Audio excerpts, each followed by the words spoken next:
Welcome to another edition of Mass Mats and Ma'am. I am your host, the Outlaw LA Red. You can find me on Twitter at JustinHarvey75, and you can find the entire MMM show on the Twit machine and all social media at MMMshow75. And we've got our main homie Jimmy V over here hanging out with us, and we've got the champ. That's right, the Lucha Underground champion, Marty the Moth Martinez. What the hell's going on, champ? Just living in a life of goodness, my friend. How the hell's that gold feel around your waist? It's the only thing I'm wearing right now, and that's why you're not getting much video. That's fine. I think it's better this way. But I want you to picture it. I just want all your fans just to picture me wearing nothing but the Lucha Underground title. That's it. I'm sure there's a couple of ladies watching this that are probably more than happy to picture that. And in fact, it's probably not very hard to picture after that one shot of you and your trunks that's been going around. Not to mention also the episode where, the same episode you won the Gift of the Gods title. Because the Gift of the Gods title is so big, it doesn't look like you're wearing anything underneath. So my mom legit asked if I was showing everybody my huevos on TV. Because my gear is also the same color as what could be misrued. Now, didn't you have some family there that weekend?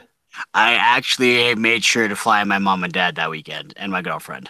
Well, which was funny because we had you on the show this week, and you didn't mention, by the way, that anything of note was going down that weekend, you son of a bitch. Oopsies, like no one's like I'm good at spoilers or something. What? I had no clue. But yeah, so and your family shows up, and then the first day of the taping that weekend, you wrestled a dark match, and I was just like, oh my God, what are they doing to this poor guy? His whole family comes in for the fucking show, and he's just in some dark match. This is tragic. DJ is like the worst person on the planet. But then, of course, things definitely materialized the following day, I believe it was that Saturday. And I have to say, I was not expecting it at all. I wasn't expecting it then. And then watching it on TV, I felt like I was surprised all over again that our champ, my champ, actually got the strap, got the belt. Yo, hold on. Hold on. Baby, you stay in that room. Marty's on a mission.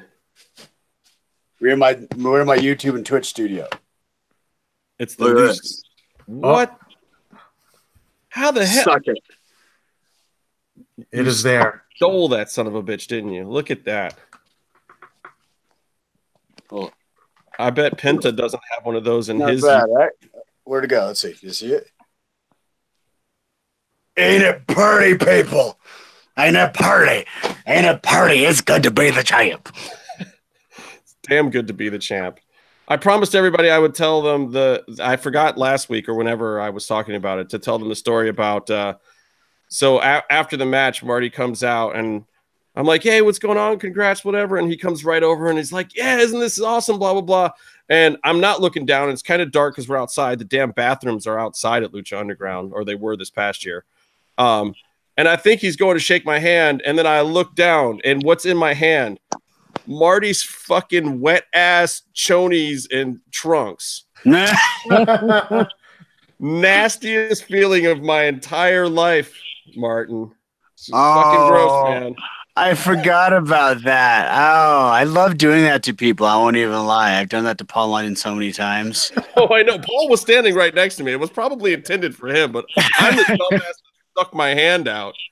Oh yeah, that was definitely for Paul. I remember your face when you got it though. That was great. Yeah, because I looked down and I was like, If it was for Paul, that probably would have ended up, because of the way Paul shakes his hand, that would have ended up right in his forearm. That would end up right in that little arm cockpit thing. Yeah, the Roman handshake will get a little more Roman.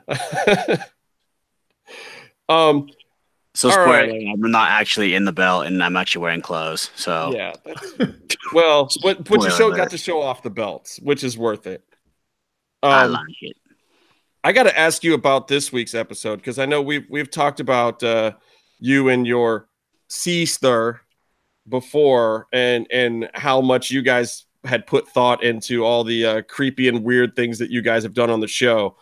But this was kind of the big payoff, the big blow off with you guys where you actually got to fucking wrestle. And holy fucking Chair City, that spot is one of my favorite things in ever. It looked completely not like the favorite spot ever when on my side of this, to the view.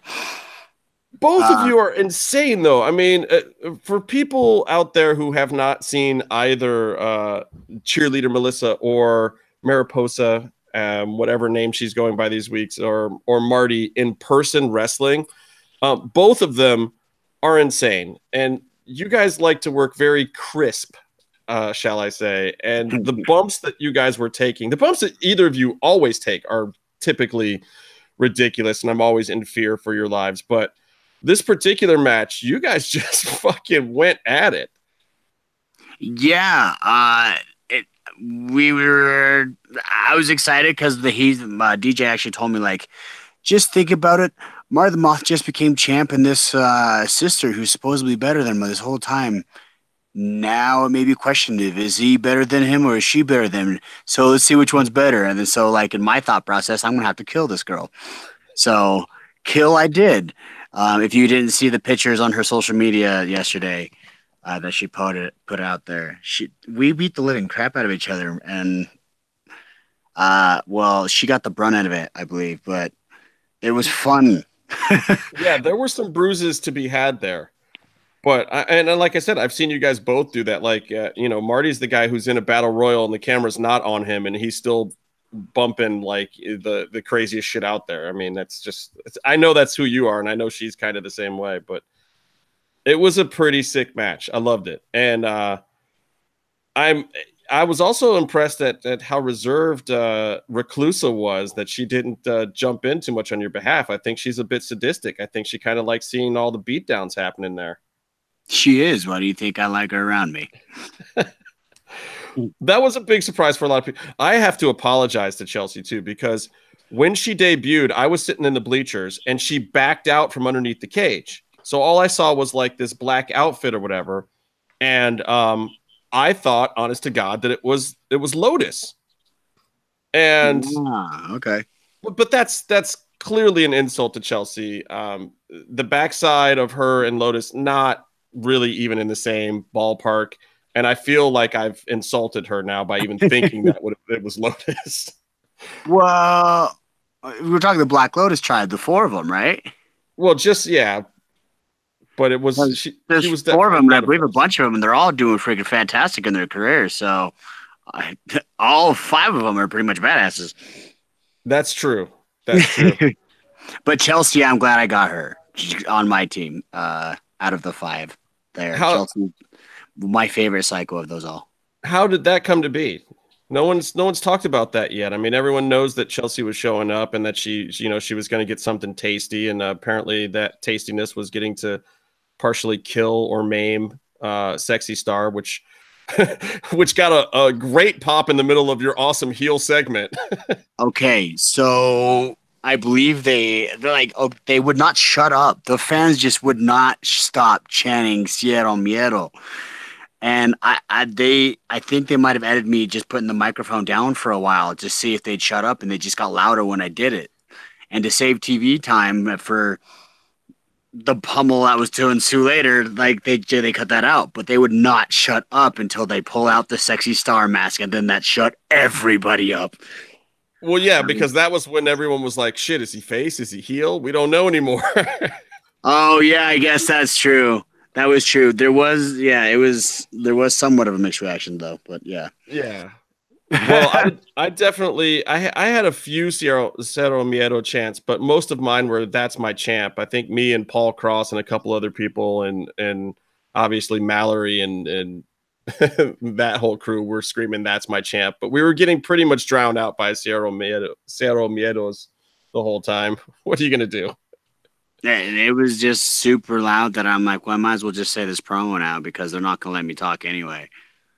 But that's not a bad thing, right? I mean, that was pretty much all the heel heat in the world for a room full of 500 crazy believers. Could you have expected to get that kind of awesome heel heat?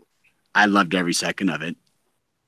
That they were living it on TV made it even better because I'm like, yeah, I couldn't hear anything. That I was right. So yeah, it was a great moment. I think so. Well, look, congratulations from all of us.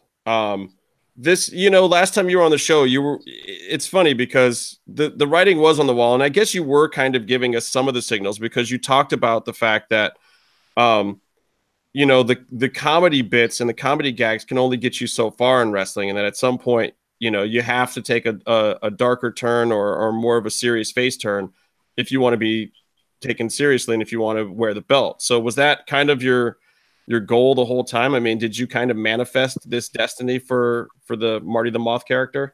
100%, I think. I knew from the beginning, and that's when I talked to Vampire, like I said before. I was originally brought in from Comic Relief, and if you see the character, that's exactly what it was. And then I was able to talk to Vampiro, say, hey, I know comedic relief people can't be the champ.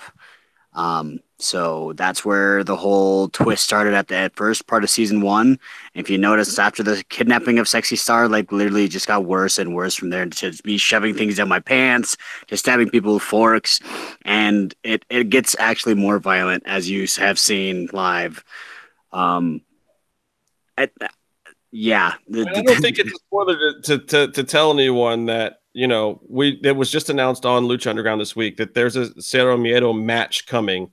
And if anyone saw the first one, you understand that is a very, very violent match. I won't tell you the results of that, but I believe that there is some violence in your future, some extreme violence. Yeah, well, I was actually testing out my new. So I'm twitching now. So I was watching Lucha Underground. I was watching the Weapons of Mass Destruction match on my Twitch, and I was watching it today. I was just like, wow, this is pansy compared to what's coming up. Wow. Well, you heard it, guys. You got to keep watching. There's 4 more episodes, and then Ultima Lucha, I think 3 or 4 That's more. Right. I believe the season finale is November 7th. Oh, it's going to be epic. You guys have to see what this man does. As you know, he is not he's not very easy on himself. It's definitely taken up a notch.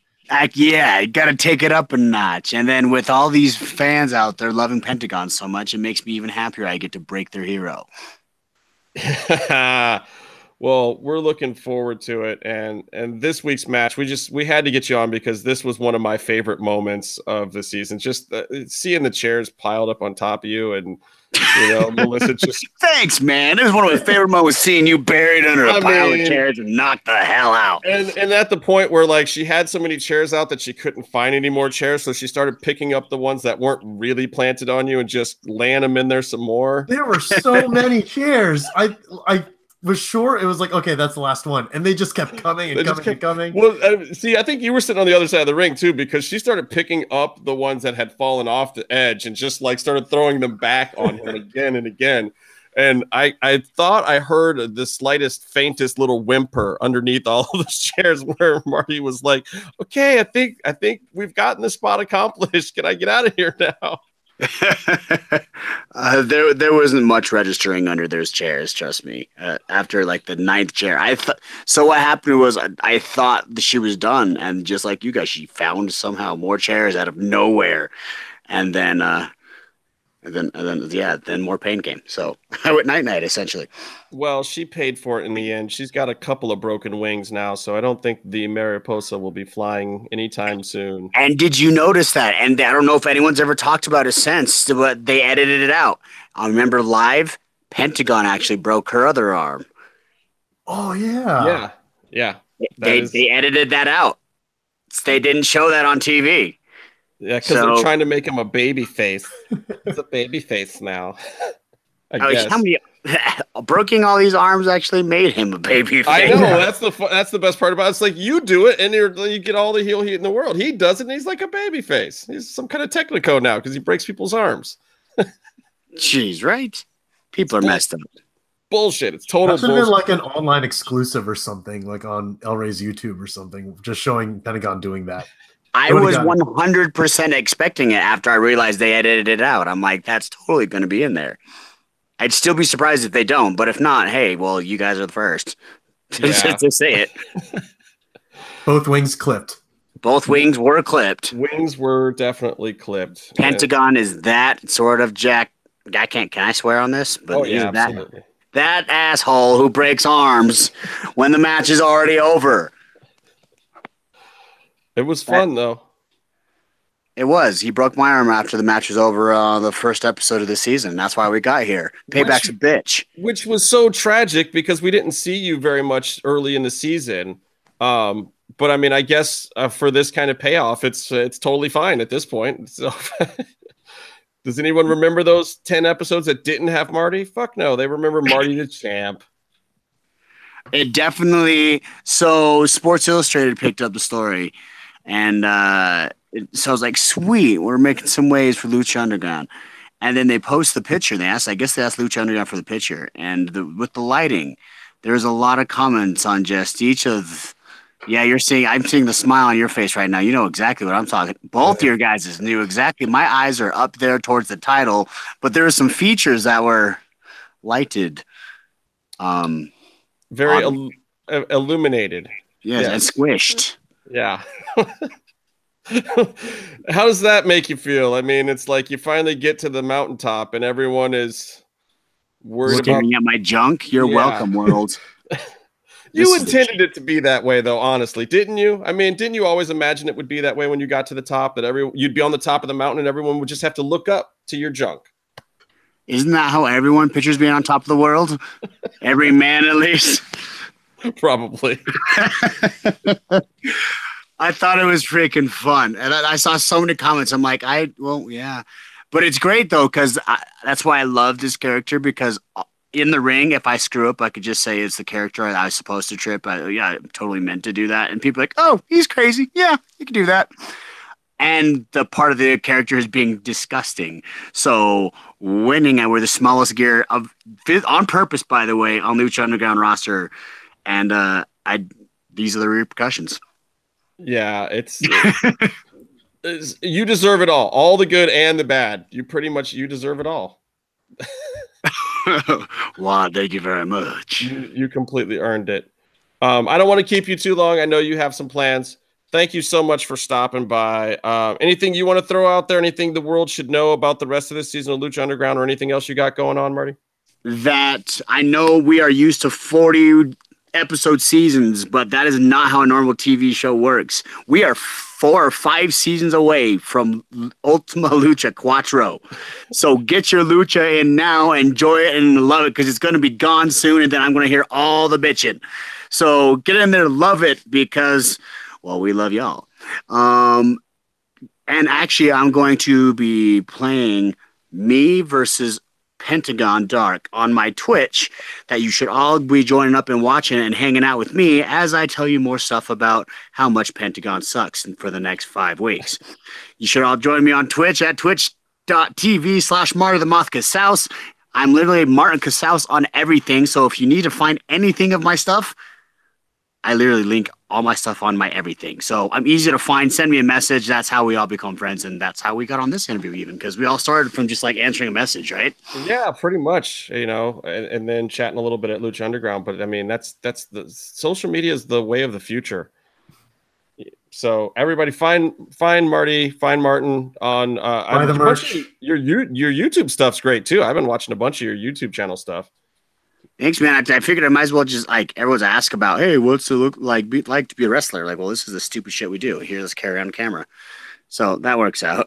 Yeah, and I mean, people seem to be interested in it. Like, I caught up with Thunder Rosa while I was out on the road in Texas last week, and she had me on her YouTube channel, and it's the same kind of thing. She's just kind of wandering around being a wrestler, and people get to see what the hell she's all about in regular life as a wrestler. Well, if there's any such thing as regular life as a wrestler. And I'm going to try and do some few things. Like, my next thing I'm going to do it on Twitch and YouTube. Is I'm going to actually start watching Lucha Underground myself and, like, have my reactions to it. And, when you go and do stuff like you get older and you do stuff, you're like, oh, I'm really glad my parents didn't see that. If you ever done that, well, I can't really do that because all that stuff I do is on TV. So I'm actually going to be watching my most dangerous and bloody matches, like the Weapons of Mass Destruction match, my match with Phoenix where my hair got cut, with my mother, and she's very animated. Wow. So you're going to see a lot of squirms and a lot of stuff like that. So I'm hoping the Lucha Underground fans are nice to her and like. Are you sure this is a good idea? Absolutely not, but it might be entertaining. Okay. So hopefully those Lucha, for that. Yeah, hopefully Lucha fans are freaking nice to my mom because she did not raise me to see what you did on what you saw on TV. Mama Moth. Mama Moth. Mama Moth. There it is. Well, good luck with that.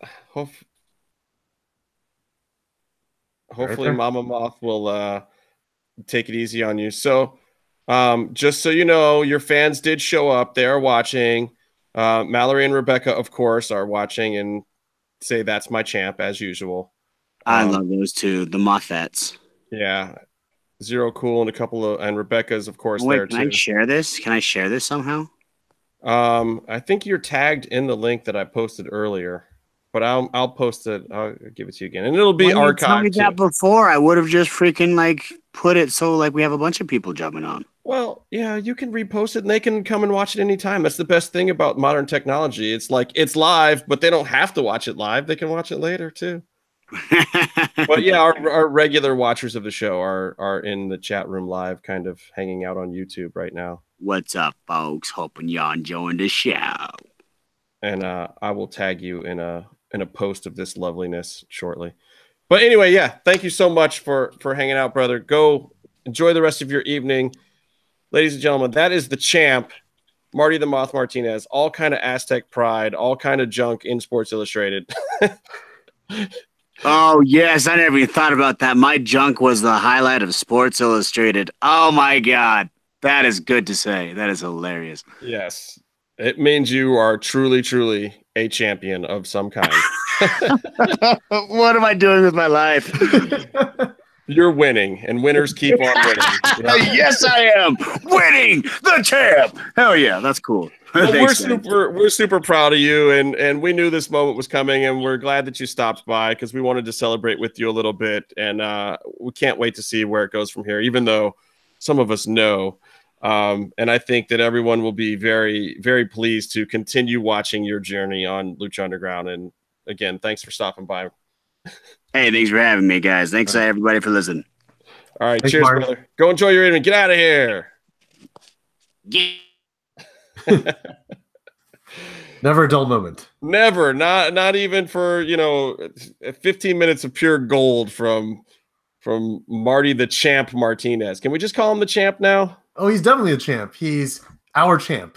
He is our champ. He is our champ, whether we like it or not. This is what we asked for, and we got it. Thank you. We could say it because Casey's not on the show tonight, or Byron. So without Pentagon being referenced, we're good. I think Casey wanted us to tell everyone why he's not here today, right? I believe he is a human root beer fountain. That was the quote. Human root beer fountain. I mean, he was asking if he could swear on this podcast. I think human root beer fountain is worse than any curse words you could ever come up with. We won't go into detail, but I'm pretty sure you guys can figure it out for yourselves. Oh, so yeah, just the worst. Oh God. But yeah, Marty has a great couple episodes coming up. For everything that I feel like everyone's seen this season so far of him, which is very minuscule, it's just going to get more and more ridiculous and crazy, and it's going to be great for the fans. I think so too. I mean, I have to tell you, I mean, the chair thing really was one of my highlights of his entire career. I mean, but it's the ECW thing. It was like one of those moments, like the moment where the chairs came raining into the ring in ECW. It was almost like that, and it's just like, except they were all on Marty. Part of me was wondering, did DJ just loop some of this just to make it more hilarious or violent? I don't know, but it definitely wasn't, because I think who counted it? Zero in the chat says I counted it was 7 chairs and 21 hits. Right, because she just kept picking them up and up, and there was, and I remember earlier in the evening when they were setting something up that we saw the giant stack of chairs in there. We're like, oh man, somebody's gonna do something stupid tonight, aren't they? And we had no idea what was coming, but especially for it to be in that match. I Yes, thoroughly entertaining. And you know, the outcome at the end is that Mariposa has some broken wangs, and Marty already had his match with Pentagon coming up. I mean, that was already done deal, right? Why was he crazy enough to go and make it a Cerro Miedo match? That's just stupid. I mean, there's a fine line between crazy and stupid, so I think he's kind of crossing it, or at least the character is. So Yeah, somebody's gonna die. I mean, yeah. like there's we almost lost AR Fox and Killshot last year. I mean, they almost killed each other. You know how these guys get with Ultima Lucha. It is the premier event in Lucha Libre every year. I'm not afraid to say it. I think it's the top Lucha Libre event of the year. And we know that they don't pull back any punches. They, like I said earlier, they turn it up a notch. They turn it up a lot of notches for Ultima Lucha. Yeah. And we know that it's 2 weeks as it was previously. I actually didn't think last year, was it 3 weeks? I feel like one of the years it was. God, it's so funny talking to Marty and having him say, you know, about taking his character away from the comedy element of stuff and kind of turning it on its head and going darker. Because I feel out there, like Vinny Massaro's out there right now, like cutting himself or something and trying to be more serious. Like, I don't know if it works for everyone the way it worked for him. Well, I mean, the thing is with Marty, he at least had, you know, since season 1 to gradually build that character. Not everyone has the chance that he did. He got a lot of TV time over the past few seasons, with the exception of this one, and I think that's why it all just worked out. Yeah, I mean, it really was well played. And again, you never know how intentional this stuff is, or if it's just kind of the universe converging, and you know, some of it's DJ being a madman too. But I don't think, you know, a lot of stuff from this season, and you've heard me say it on this show, a lot of stuff from this season I don't think was really planned. And I can't wait for this season to be over and hopefully get a chance to talk to DJ about it, and maybe even on the show, because I think that there was just a lot of curveballs between the visas and whatnot. And, you know, between the visas and then AR Fox not being medically cleared, I think that a lot of this season was written on the fly. And I think that DJ and Roach, you know, had a completely different plan for a lot of this season than what manifested itself. So, yeah. And I think that's even evident with Reklusa herself. I believe it was that weekend or the weekend before, I noticed that an Uber pulling up and there's this blonde with pink highlights. And I'm like, wait, that's Chelsea Green. What's she doing here? And she was actually in a dark match, a multi-person dark match with Marty. And I think that's where they were testing the waters. And like the very next week, the quote unquote hot mess was gone, and Reklusa with her now brunette hair appeared, and it was just like that.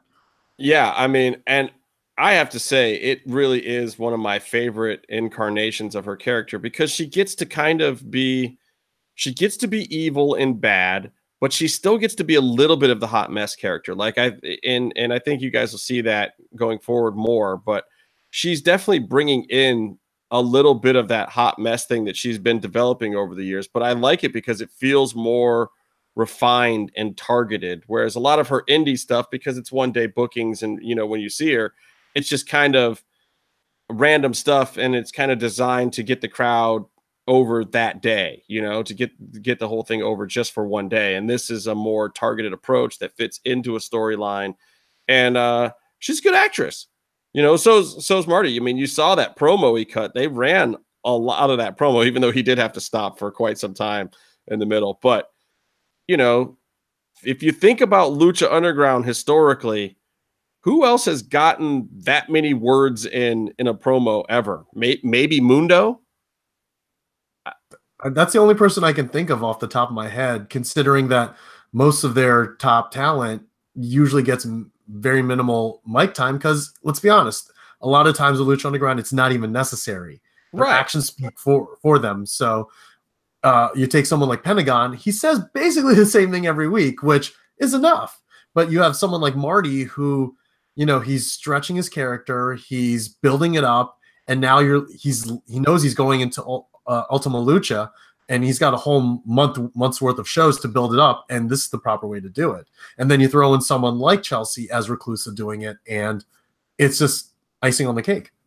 Yeah, I think it's going to be. I think it's a really good fit, surprisingly. And as much as I know everyone wants more luchadors and luchadoras, it just wasn't possible. And if you're not going to have luchadors and luchadoras come in, this was a good way to go. Like, I don't know if this. I feel like this gimmick was always planned, and I just don't know if it was for someone else or always for her. It'd be interesting to find out. The White Rabbit was always a plan, but it wasn't always Cross. I think that they went through a couple of different ideas for what they could potentially do with Cross. And then, when it came, and I was talking a little bit about this on Reddit, basically the story with Cross getting that gimmick, and hopefully we'll have him on again soon now that he's actually finally debuted in the fucking ring. But basically, from the way I understand it was, they had this character written, and at the 2 weeks before the season started, Cross was at the Performance Center, just kind of feeling it out. And so was Chelsea. Right. And so they were just kind of feeling it out. And people are like, oh, well, I can't believe WWE passed on them. That's not really the way either of those went down, the way I understand it. It's more like, I'm sure WWE would have taken them, but for what? Like, at what price, and what would they have been doing? Would they have just, they would have been basically in developmental, where, I think a lot of talent is like, oh, well, I could do that, or I could also probably make that kind of money and get the same kind of experience, but have more exposure by doing Impact and Lucha Underground and all the hot indies, And these days, look at All In. It's like the indies ain't such a bad place anymore, and WWE, it's not like the old days where you would go to Ohio Valley Wrestling and that was, still the hot shit because they were one of the best indies out there. Like, being tucked away at the Performance Center might not be what talent wants to do for a year before they get a chance to be on WWE TV, when they could be. I mean, look at Cross right now. Probably a good choice not to go to WWE, whether it was them passing or whether it was him saying maybe now's not the time, or maybe it was like, I would love to do it, but I'd like more money than whatever you're offering. Who knows what the reasons were, but there were some people on Reddit saying that they couldn't believe that WWE passed on Cross. And again, I don't think that that's the way it entirely went down, or with Chelsea. I think it's more like, if you're going to come here, it's this and this, and they start a conversation. And I just don't think that those conversations were going, where they needed to be going at that particular time. And it's good call on their part. Wait it out, do this other stuff, see how it goes, and then talk to them next year. There's always a chance. I mean, I don't know what you think, but I firmly believe that Kevin Cross will be in WWE at some point, and I think it will be very smart for him to build up his name outside of WWE, because his frame and size and build on the indies is amazing. You put him in WWE, though, there's a lot of guys that size. Yeah, if I could compare him, I would say that just body-wise, I'd probably compare him to like Drew McIntyre. And I think a lot of people forget too that when it comes to these, meetings at the Performance Center, the agreements have to be mutual. Right. For all we know, they wanted to see what they were able to do at the Performance Center, and then they're like, okay, great, I'm going to take some time away, and then we'll talk again later. I mean, that's happened to a lot of people. I mean, look now.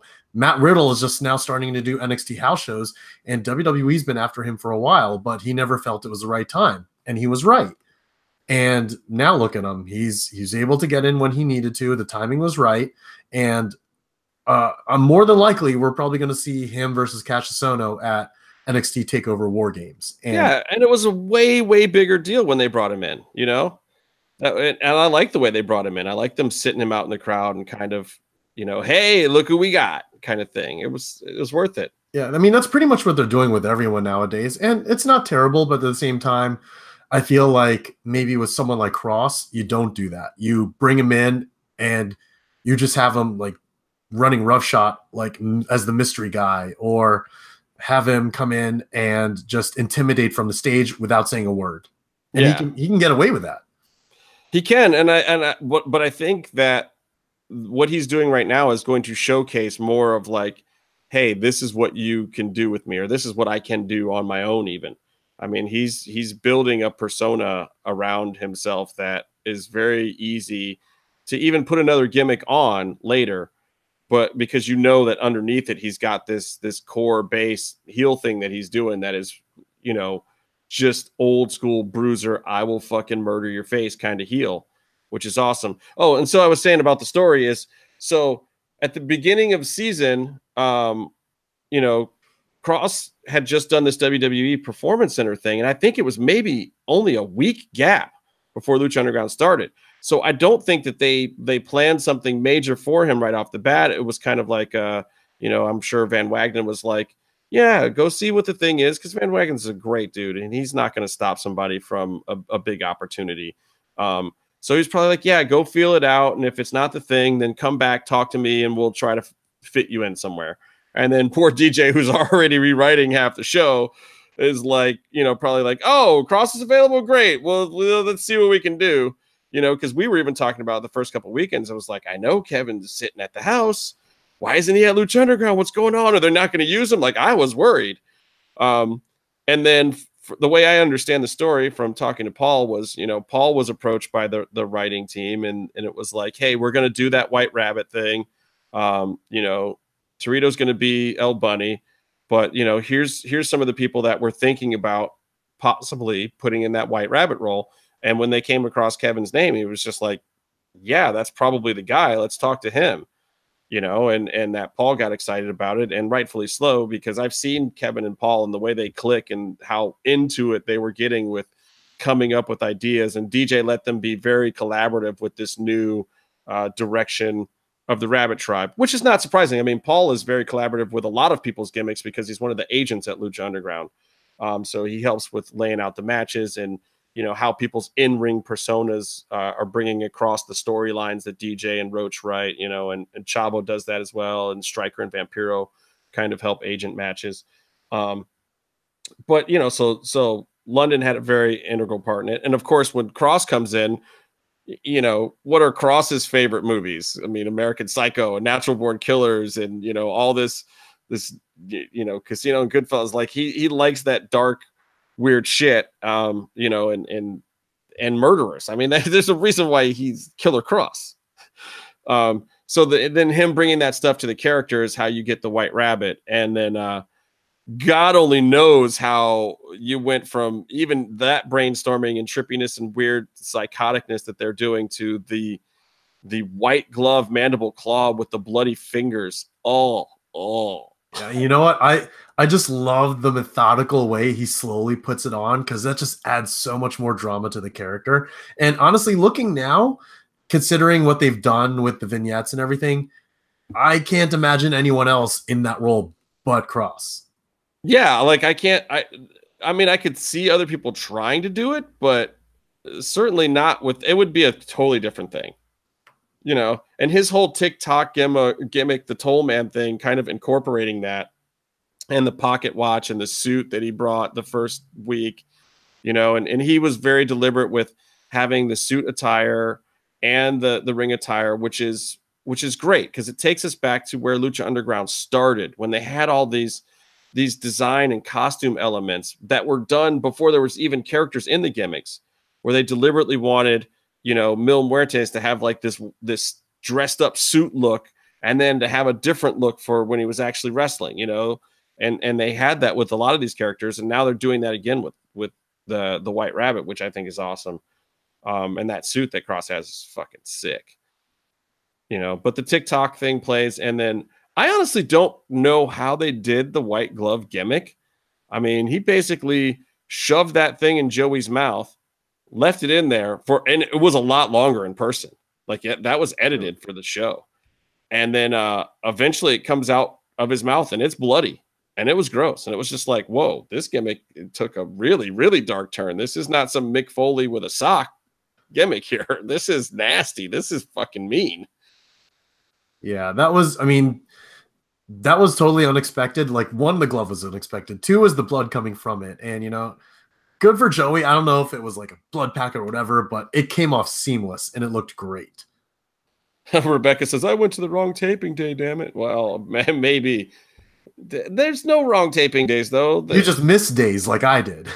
I think there was maybe 2 mediocre days the whole season, and one of them was the very first taping. Yeah. And then there was one other semi kind of dud one. I mean, I can't think of anyone else who's there every single taping except for you, and I feel like you're the only one who could pinpoint anyone who was.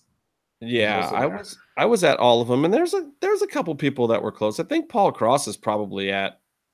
I don't know if I can remember a taping that Paul Cross wasn't at. So I think he was at all of them too, and I think Victor might have been at all of them too, and Johnny Ace. Those guys and the Rosas. I think the Rosas even missed the Thursday show or whatever that one weekday show was. Yeah, because I feel like for me, I was probably only there like a third of the season. Yeah, you were because I think you were making it to most like Sundays or Saturdays or something. Like I that's how I was last season.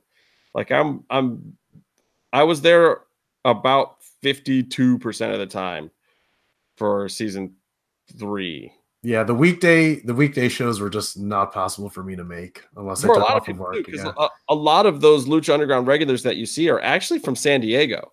A lot of people come up from San Diego, and the weekdays were killing them. Those even the Friday tapings were killing them because they were like hauling ass out of work or leaving work early to get there. So the rest of this episode, the opening segment, we got and another Aerostar Melissa thing that was very interesting. That Aerostar is I'm starting to get the feeling may not be the world's best time traveler. With the fact that he's seen the end of everything and it's not good, but yet he still brought Phoenix back. But he's telling Melissa, like, no, girl, it's hopeless. Like, your dude is fucked. Like, it's not getting any better. Sorry, I did that. Like, I just imagine like Aerostar's mind is like Doc Brown's chalkboard when he's trying to explain to Marty how the timeline went in a different direction because of what they changed, but he has so many different branches that he doesn't know where he is, and he's like, oh, I saw this end now because I helped bring back evil Phoenix. Phoenix isn't gonna make it, Marty. Whoa, Doc, this is heavy. Yeah, we got to do that. There needs to be some kind of Lucha Underground Back to the Future parody, and I don't know, but Zero says that this confirms that this is the second timeline. If you're a fan of Community, this could be the darkest timeline. Yeah, I think this is definitely the darkest timeline. It is. We've gone all kind of Doctor Who into an alternate reality now. And I also really feel like somewhere deep in DJ's soul, he really wants to do a full reset at some point. I think he's going to like do one of those branch into an alternate timeline thing, bring back a bunch of people that he's killed off. I think he's going to do it. I mean, are we talking a Lucha Underground multiverse here? I think so. And I think it would be really badass. As much as some of it might be a little derivative theoretically, at the same point in time, isn't everything. True. And like in wrestling, no one's done that. True. And like every sci-fi show, if you watch any sci-fi show with time travel, I watch Travelers and Doctor Who and some of those things, and it's just like, as do I. It Doctor always Who premiering on Sunday, by the way. Yes, it is. Yes, it is. This is a packed weekend with UFC and then Doctor Who, and be interesting to see. But yeah, I hope he does. I hope he does really. I hope he gets a chance to go that far. And like Marty was saying, this isn't your 40 episode season anymore. We're sitting right, the 20s, which is still a lot. I mean, network TV shows do 22. Lucha Underground's right in there. But hopefully he has enough time to develop some crazy angles and storylines like that. And I love that Aerostar is really getting a big part. He's hopefully his parts will stay nice and meaty in Lucha Underground, because who knows how meaty his parts in other wrestling promotions are going to be these days. Who knows at this point?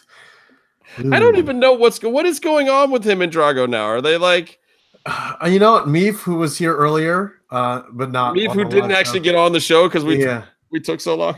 I believe he said he thinks it could be done for AAA, but who knows? You know, this is one of those things we can speculate, but no one knows for sure until it's officially announced. So, well, everyone's done from AAA, and then they're not, and then they are. Yeah.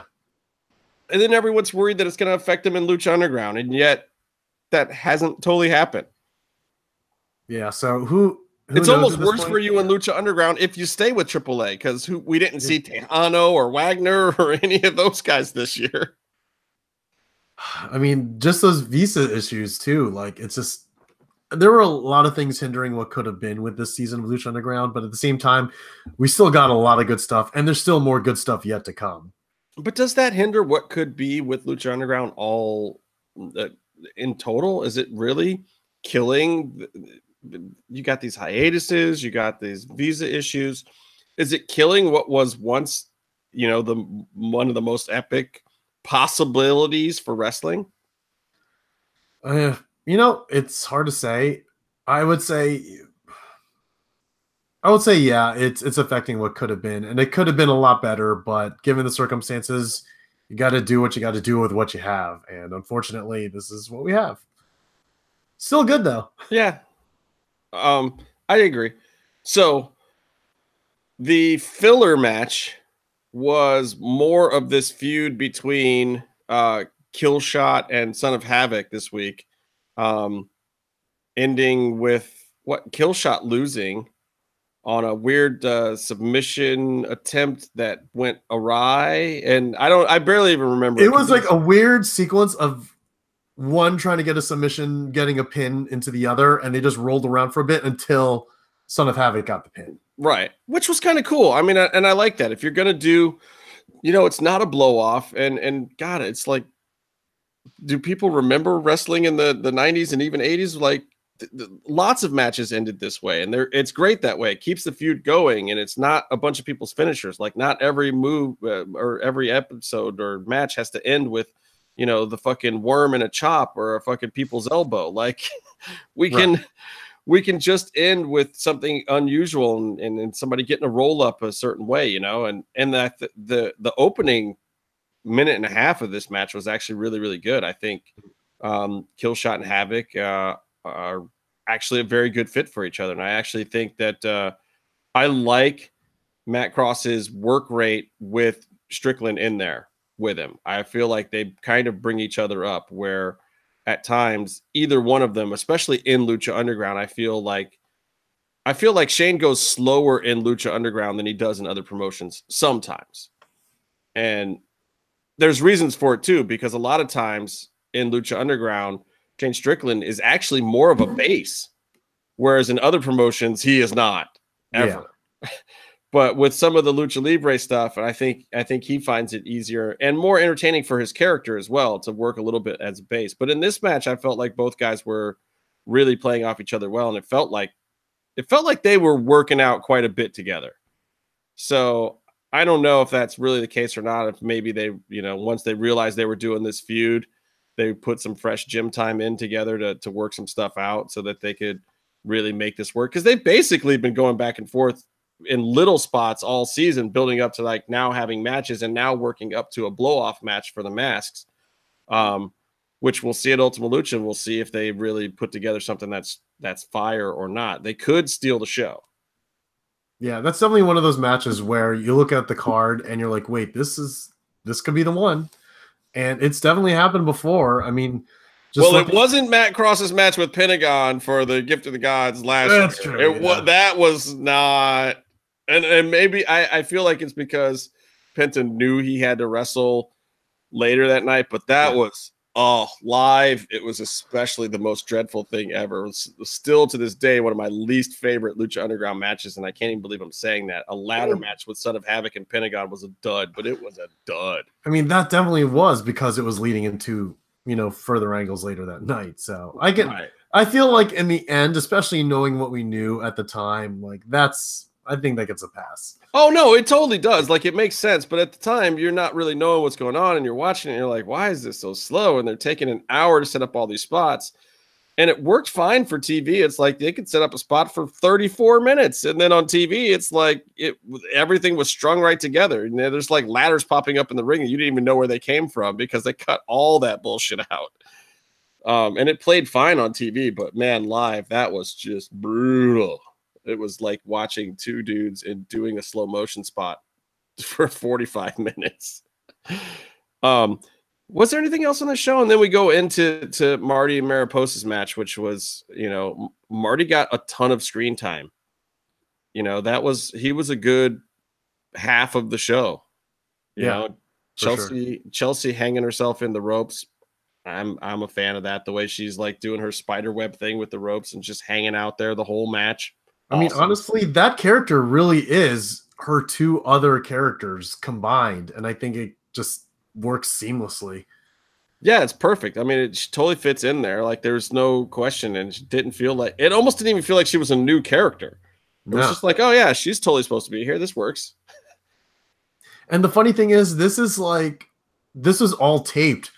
I mean, granted, she was already on Impact, but I feel like this was just like the beginning of her resurgence into the independent scene.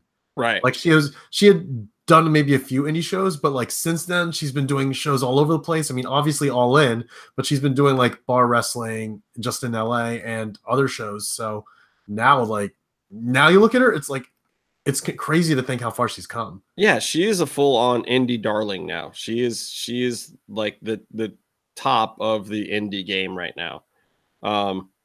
And you know what? I do want to go back to the first match too, though, because I don't want to undersell Sunny Kiss and Torito, especially El Bunny, because those two are great. And El Bunny, holy shit, to have a team that is Kevin Cross, Paul London, and Torito, and the Mini is the one doing all the work, who's getting the workhorse spot, is hilarious, but he killed it. He did all the fucking wrestling.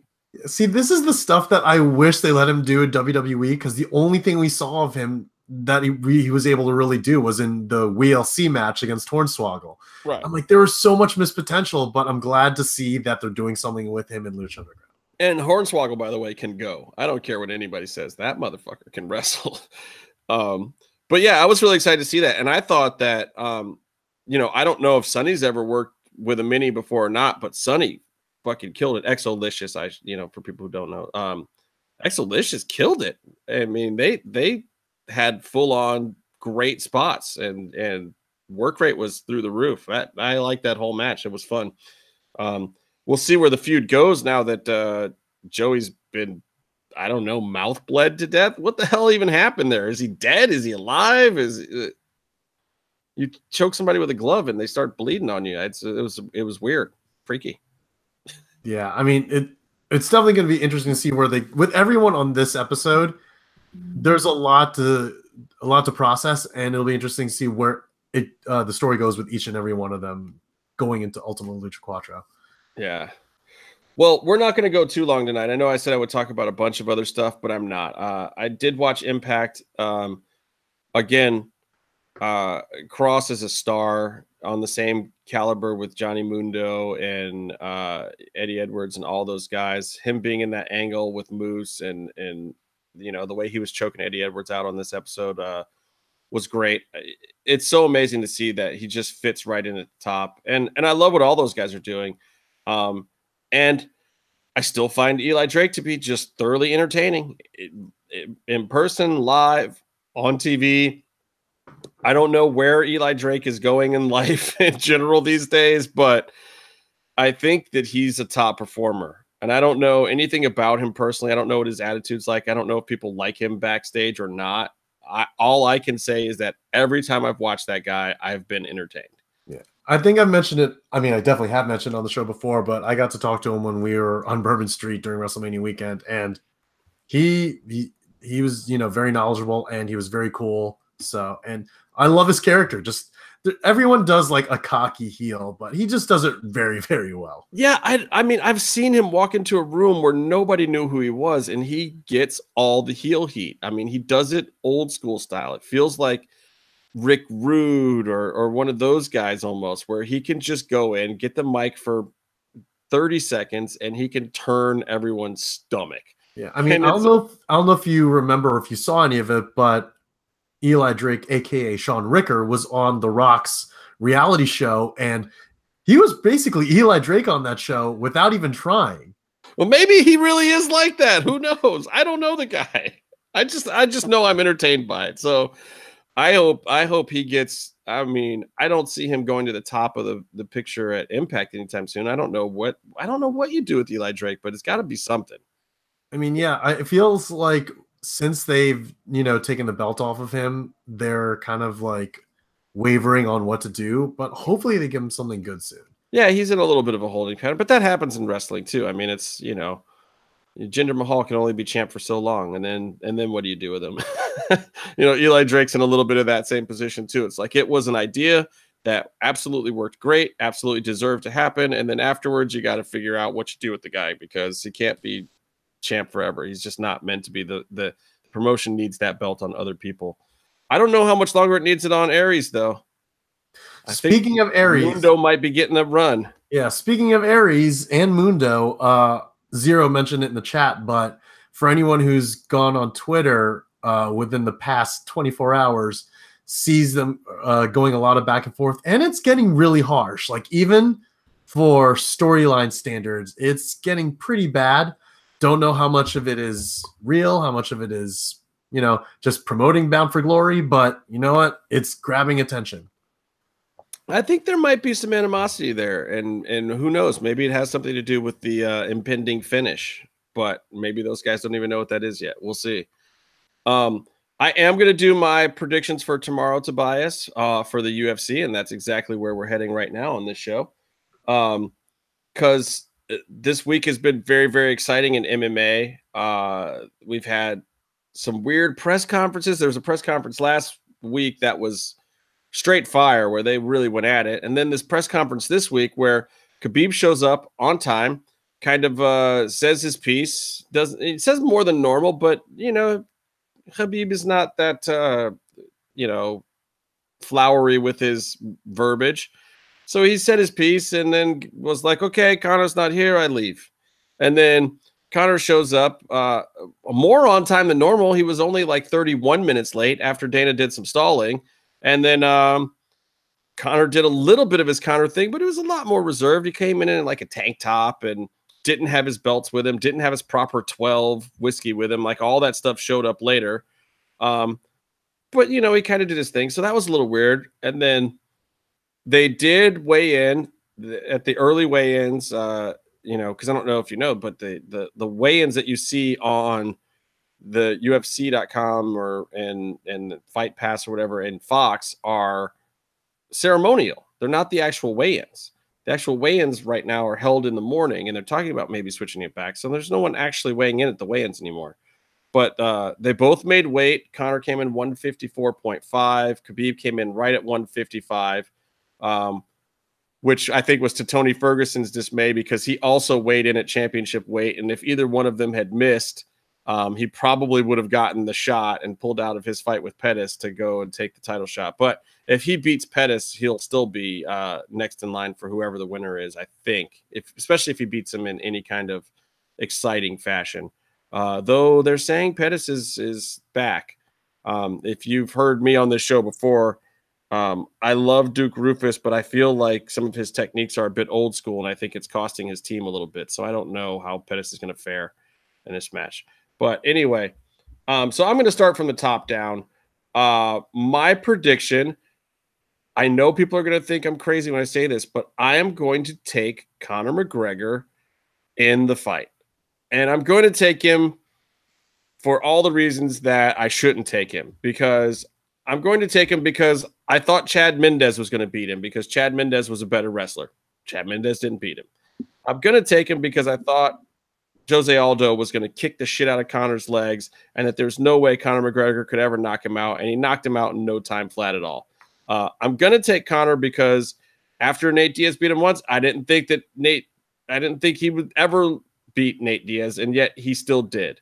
I'm gonna pick Conor McGregor because I absolutely positively believe that Khabib should win this fight, has all the skills to win this fight, and that there's no earthly way in hell that Conor can beat him. Yet every time I say that, he does.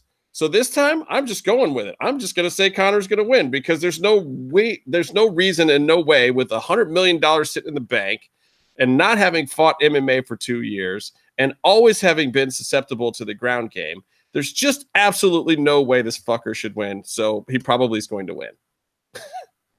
Am I insane, Jim? I mean, I don't think so, but I mean, he has a penchant for proving people wrong, regardless of his demeanor. So I could totally see that happen. But you know what?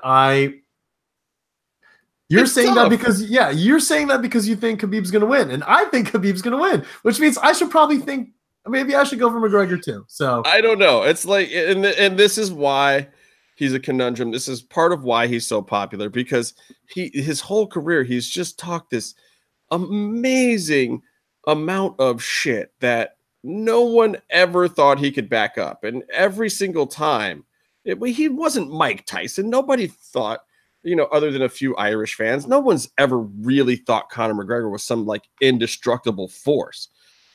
He's more this anomaly. He's this fluke. He talks this great game like he's some kind of character that Vince McMahon created. And then 83% of the time backs it up. And everyone's like, this is amazing, because anyone else who has ever tried to do this is more like Colby Covington, where, yeah, they talk a big game, but it's mostly because everyone knows they're really susceptible and they're going to get clowned super duper hard eventually. And other than the slip with Nate, I mean, that's never really happened to him. Yeah, trying to figure out who's going to win this fight is probably just as easy as trying to figure out how to pronounce Khabib's last name. Khabib, and the other thing I will say is Khabib made the weight, but that is a way harder weight cut for him than even for Conor.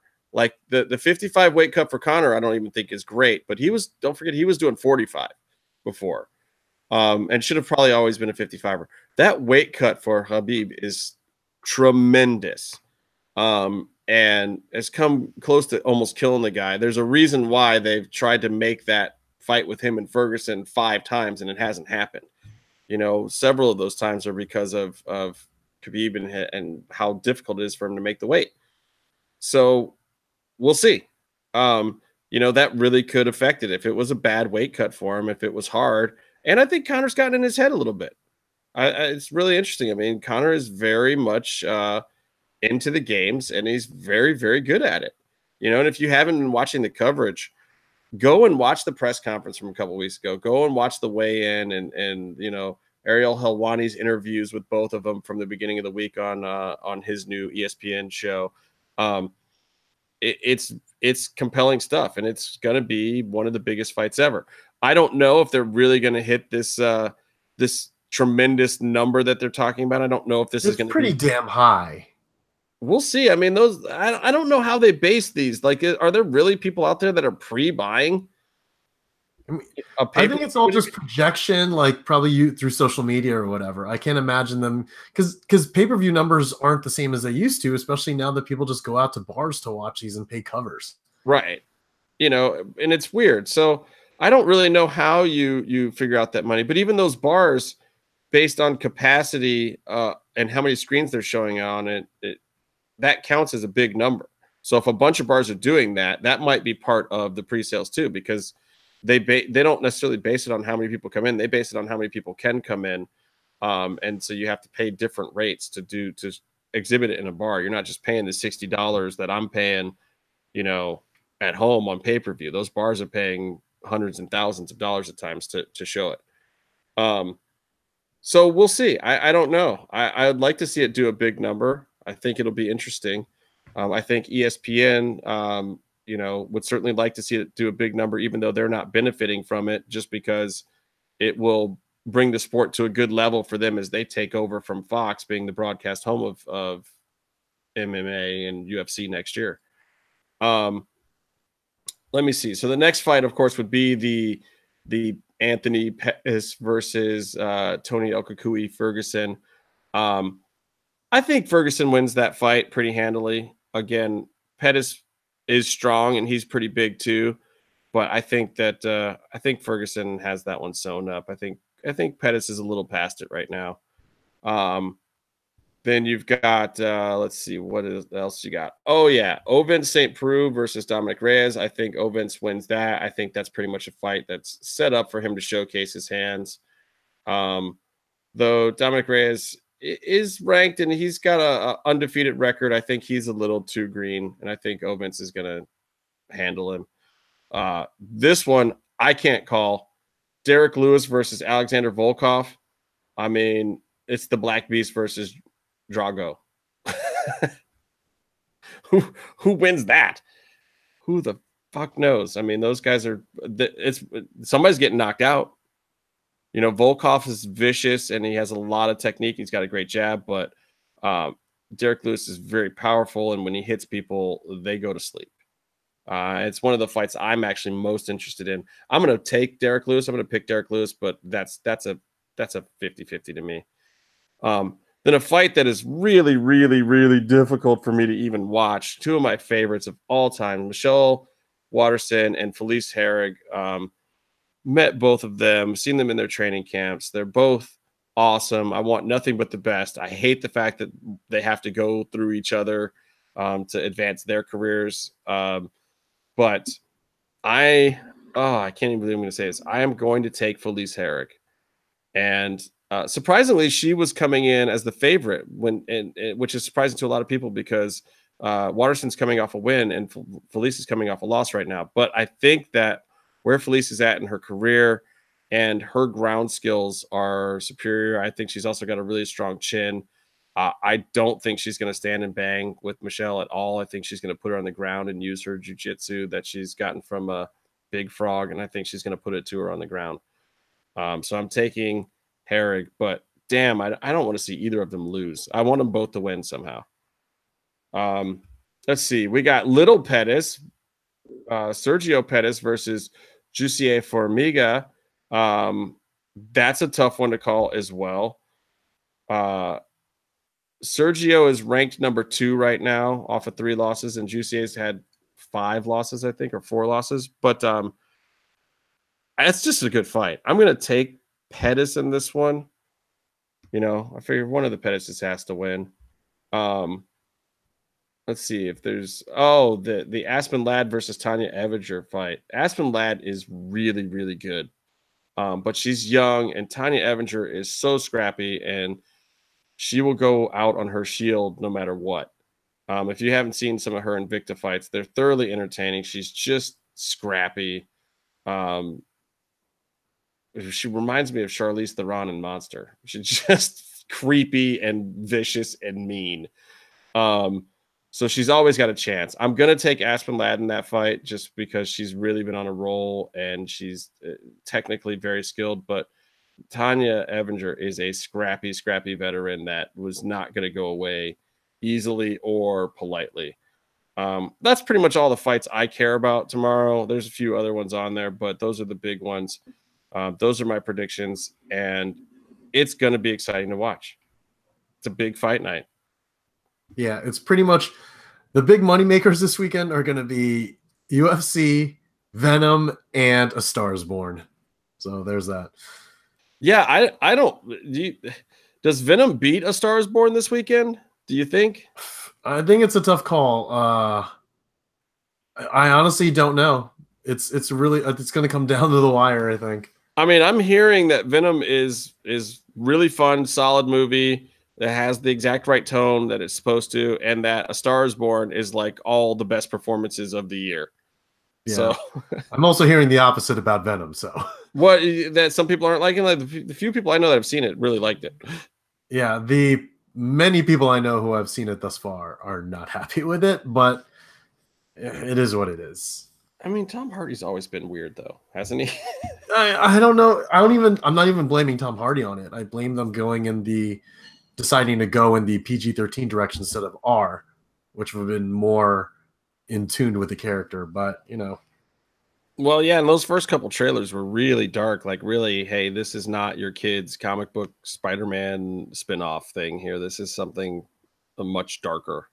Yeah, but apparently it isn't all that dark, supposedly. Interesting. I have no intention of seeing it anytime soon. I'm gonna wait. Yeah, I don't know that I have the time to. I'm very curious to see it, but I don't know that that's going to happen anytime soon. Well, anyway, it was awesome. We had the champ on the show, man. Did you ever think that on this little silly podcast that we do that we would actually have a champ of anything stopping by? Yet we had the Lucha Underground champ on the show. Hey, I mean, we may not come out with all of the exclusives, but we get some of them. We do. Every now and then it's very surprising, but yes, every now and then we do actually get one or two. And it's amazing too, because one of the reasons why we don't a lot of times is because we're doing Friday nights now. Most of them are out actually working, but we just happen to catch the champ on an evening when he was a little more relaxed and not working somewhere. So it was nice of him to stop by. Yeah. Excited about the last 4 weeks of Lucha Underground. Everybody tune in, and was it November 7th? I think is the finale. So keep watching. Yeah, as Marty said, November 7th. So the week before, I guess the week of Halloween or Halloween night is on a Wednesday, I believe. So Halloween will be the first night of Ultima Lucha. Well, and it's funny too because when they did that House of Horrors match or whatever it was with Mill and Willie Mack, we thought for sure because Halloween fell on a Wednesday that match somehow was going to actually be on Halloween. And I thought I was trying to figure out when the season was going to start airing and back timing it from that because I mean that would have made sense, but yeah, is what it is. Trick or treat. But hey, who knows with El Rey? I mean, they could have planned it that way, and then 3 days before Halloween, like put the show on a hiatus and not shown it at the right time at all. Yeah. So speaking of Lucha Underground, they are also featured in a comic book. I don't know if you can see that right there. They're featured in a comic book called The True Story of Professional Wrestling, put out dope. By Aubrey Sitterson, former Marvel writer. I can't recommend this book enough, whether you're a fan of comics or not. I'm assuming by the fact that you're watching the show, you're a fan of wrestling. So you will love this book. It's available on Amazon Prime. And if you're in the LA area, tomorrow, Saturday, October 6th, Aubrey and the illustrator, Chris Marino, along with SCU Zone, Christopher Daniels, will be at Collector's Paradise in Winnetka, signing the book, talking, and apparently Aubrey has put together a great playlist of entrance themes to play throughout the entire party. So if you're in the LA area, stop by, pick up the book if you can't, either on Amazon or at comic book stores. Yeah, I'm definitely ordering mine now that I'm home and I can actually figure out my life. Man, I have been living out of hotels and on the road for the last 3 weeks. And I got another 3 weeks coming up starting next week. So hopefully I can get to a wrestling show this week. We'll see. I mean, we'll see. If you're also in the LA area and going to the WoW tapings, you'll definitely see me and maybe you'll see Justin. Yeah, hopefully I can get out there. I think Thunder Rosa will kill me if I don't make an appearance and stop by and say hi to some friends. So I'm gonna try to get there Wednesday, but then I fly out Thursday, so I'm definitely not going to the Thursday night taping. We'll see though, but I've been waiting for that for a long time to see what McLean's got cooking with WoW. They're going to Access TV now. If you haven't heard, this is one of their is this the very first taping? Because I've heard they're doing tapings at different places around the country. They're not going to do what Lucha Underground does and tape everything out here. I think they're going to actually travel and tape. Yeah, I'm not sure if this is the first taping or not. I mean, it might be the first taping for the season, but right, I'm not entirely sure. So we'll see. I mean, McLean's got some different ideas on how to do stuff. Like the last couple seasons of WoW were like these internet seasons, which you can still see on their website, by the way, and kind of catch up on their characters and what they're doing. And some of their presentation I really like. Some of it I think could use some work, and we'll see. A lot of the talent they have there is pretty good though, and they might become a new force to be reckoned with in women's wrestling. So Yeah, especially with Glow doing so well on Netflix. So yeah, and I mean, if you guys don't know, McLean is one of the people that started the original Glow. So, and this is kind of where it's led to now. And we'll see, because he still has some of those old 80s ideas about wrestling that I kind of like, and they're fun and kitschy, but at the same time, they don't necessarily translate to millennials and some of the younger wrestling fans. So it's going to be interesting to see if WoW can bridge that gap, because the real money right now in wrestling is millennials. They'll buy merch, they'll support you, but they want a certain indie DIY kind of attitude to their wrestling. And if WoW can find a way to bridge the gap into a little bit of nostalgia and some of what makes current indie wrestling so popular, they really could be onto something. But I don't know. We'll have to see. I will reserve judgment until after this taping, and then we'll see what we got. Yep, same. All right. Well, sadly, Meatloaf was trying to be here, but he had to work. Byron is walking the streets of New York, but promises to be here next week. Casey is definitely inside out and probably listening to the show, but not able to make it to his computer to hit go.